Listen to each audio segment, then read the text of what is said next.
You will notice that in each of the cases I've just included the standard equations of the two types that we can get for an exponential function.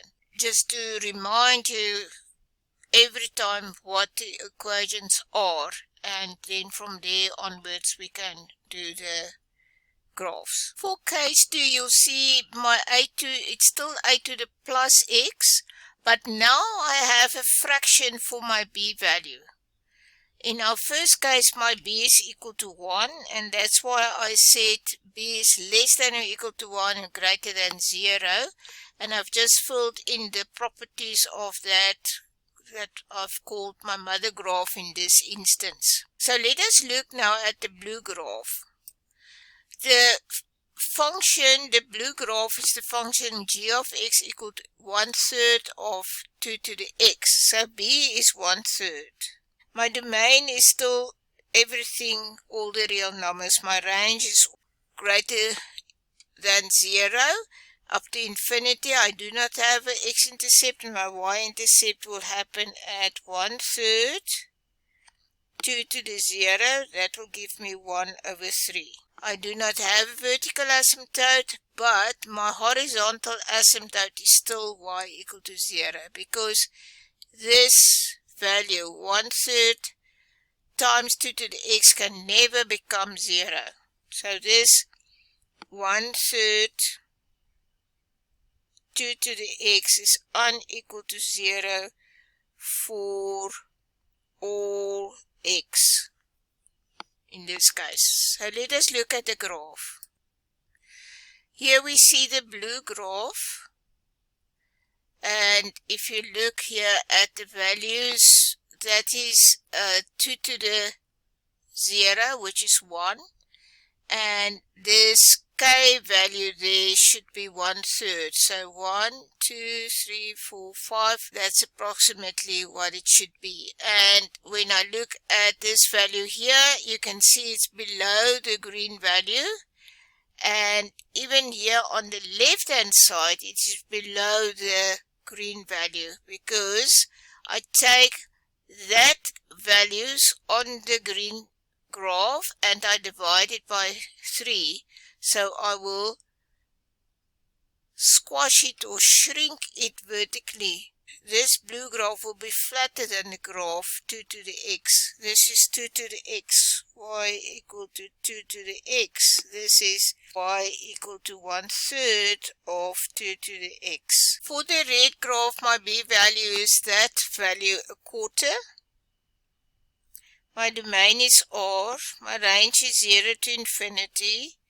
My y-intercept is 1/4 times 2 to the 0, which is 1/4, because 2 to the 0 is equal to 1. My horizontal asymptote is y equal to 0, which is again the x-axis in this case. Then if I look at the purple graph, then I see my b value is now 1/10. My domain is R.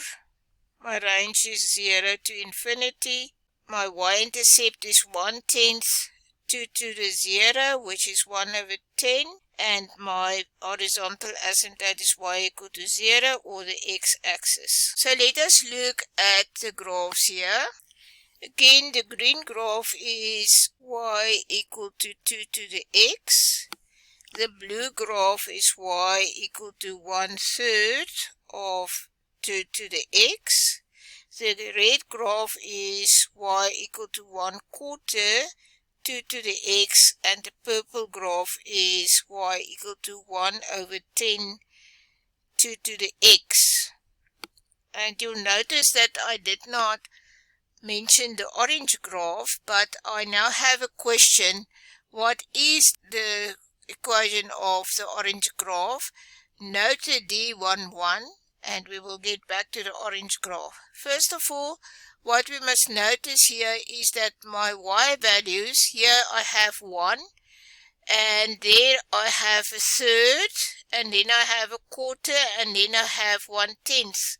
So it stays below the green graph, the 2 to the x. When I look on my left hand side, then here I have 2 to the -1, which is a half, and this is this is 1/3 times 2 to the minus 1, so it's 1/3 times a half, that's 1/6, etc., etc. So again, all the graphs that has a fraction in front of the 2 to the x are below this y equal to 2 to the x.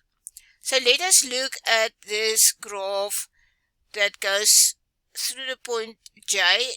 We can sort of read off here that that value there is a half, but let us check whether it is exactly that. The question is, what is the formula for the orange graph if it has the form b 2 to the x? So we assume it's something, fraction times 2 to the x, and also what is the coordinates of j, that is the y-intercept. First of all, we said that this point D11, point D11 lies on the orange graph. Therefore, y is equal to 1, b, and as well as my x is equal to 1. So I will have 2b equal to 1, so b is equal to a half. And that is what we thought will happen. If q of x is equal to half times 2 to the x, then the y-intercept happens at x equal to 0, and that will be y equal to half times 2 to the 0, which is equal to a half. So here is our point J, and you can see there's 2.5 blocks, and here's 2.5 blocks. So this is now the graph y equal to half times 2 to the x. This note is just a summary what we said, what happens at x equal to 0. These are all the y-intercepts. And when x is greater than 0, because of the fraction, the green graph stays the highest value, and on the left hand side the green graph stays the highest value. So you can check that again on the graph. This is just a summary of what we said when we discussed the graph.